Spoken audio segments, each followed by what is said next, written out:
தங்கமயில் அப்படியே தவிப்பிலேயே தான் இருக்காங்க இன்றைக்கி எபிசோட் முழுக்க. என்ன செய்கிறதுன்னு தெரில, அவங்களுக்கு எதை பார்த்தாலும் பயமாக இருக்குது. அந்த ஆதார் கார்டு எடுத்து பார்த்துருவாங்களோட யோசனையாக இருக்குது. ஆனால் நம்ம எதிர்பார்க்காத ஒரு ட்விஸ்ட்டாக இந்த பக்கம் வந்து இன்னொரு ஆப்பான விஷயமும் நடக்குது வேற ஒரு ஆளுக்கு. ஸோ முதல்ல எடுத்தோன்னா வந்து இப்போ எப்படியாச்சும் செந்திலை பார்த்து முதல்ல அவர்கிட்ட வந்து அந்த இதை வாங்கிடணும், ஆதார் கார்டை வாங்கிடணும்னு பிளான் பண்ணால் அதுக்கு முன்னாடி சரவணா வந்துடுறாரு.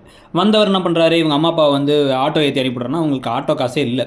அதனால் நம்ம வந்து பேசாமல் நாங்கள் பஸ்லேயே போயிடறோம்னு பேசிகிட்டு இருக்காங்க. பேசிகிட்டு இருக்கும் போதே வந்து அதை அவர்கிட்ட சொல்லாமல் இல்லை ஆட்டோவில் தான் போகிறோம், முக்கில் ஆட்டோ பிடிச்சி போயிடுவோங்கிறாங்க. உடனே அவங்கள்ட்ட ஆதார் கார்டை வாங்கிட்டீங்களா அப்படின்னா வந்த உடனே அதான் கேட்பீங்களா, போங்க போங்க போங்க அப்படின்னு சொல்லி சமாளித்து அனுப்பிவிட்றாங்க.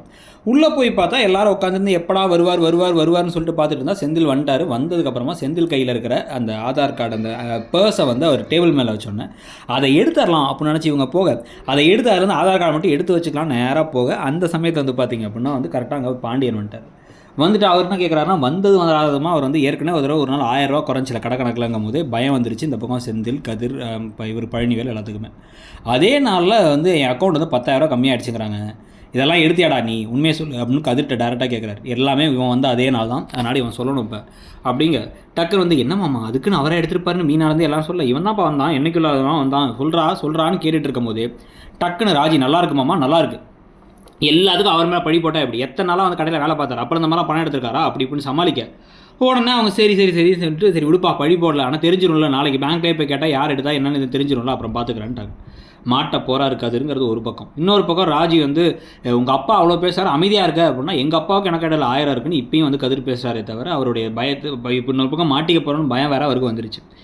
இது நடுவில் தங்கமயில் என்ன பண்ணுறாங்க, செந்தில் பின்னாடி துரத்திக்கிட்டே இருக்காங்க எப்படியாச்சும் அந்த பர்ஸ் எடுத்துடலான்னு. அவர் பர்ஸை எடுக்கும்பொழுது டக்குன்னு வந்து அவர் வந்து ஆமாம் பர்ஸ் இங்கே வச்சிட்டேன்னு வாங்கிட்டார் வேறு. இன்னொரு பக்கம் என்ன நடக்குது அப்படின்னா வந்து அவங்க ஃபோன் பேசும்போதெல்லாம் கிட்டக்க போய் வாழைப்பழம் வேணுமா அது வேணுமான்னு கேட்க மீனா என்னமோ தப்பாக இருக்குது இவங்கள்ட்டன்னு சொல்லிட்டு ஊற்று பார்த்துட்டே இருக்காங்க.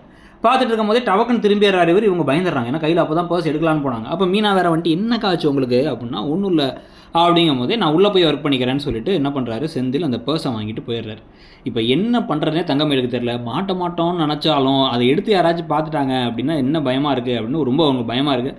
ஸோ இதுக்கு நடுவில் வேறு நமக்கு ஒரு வேளை தெரிஞ்சு மீனா அந்த சந்தேகத்தை அந்த ஆதார் கார்டை வாங்கி வயசை கண்டுபிடிச்சிருவாங்களாங்கிறதையும் பார்க்கலாம். நீங்கள் என்ன நினைக்கிறீங்க, கதை எப்படி போகுதுன்னு நினைக்கிறீங்கிறத சொல்லுங்கள். தேங்க்யூ.